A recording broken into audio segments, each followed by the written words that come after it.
இன்னைக்கு நம்ம பாப்புஸ் கிச்சனில் ஓணம் ஃபெஸ்டிவல் ஸ்பெஷலாக கேரளா ஸ்டைல் கூட்டுக்கறி தான் செய்ய போகிறோம். அதுக்கு கொண்டக்கடலையை ஓவர் நைட் ஊற வச்சு குக்கரில் சேர்த்து கூடவே உப்பு தேவையான அளவு தண்ணி சேர்த்து வேக வச்சு எடுத்துக்கணும்.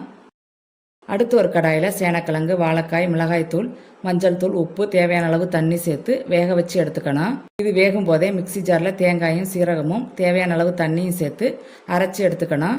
அரைச்சி எடுத்த தேங்காயை வேக வச்ச காயில் சேர்த்து ஒரு தடவை கலந்து விட்டு கூடவே வேக வச்ச கொண்டக்கடலையும் சேர்த்து திரும்ப ஒரு தடவை கலந்து விட்டு இது கலந்து விட்டதுக்கு பிறகு நாட்டு சர்க்கரையோ அல்லது வெல்லத்தையோ சேர்த்து கலந்து விட்டு எடுத்துக்கணும்.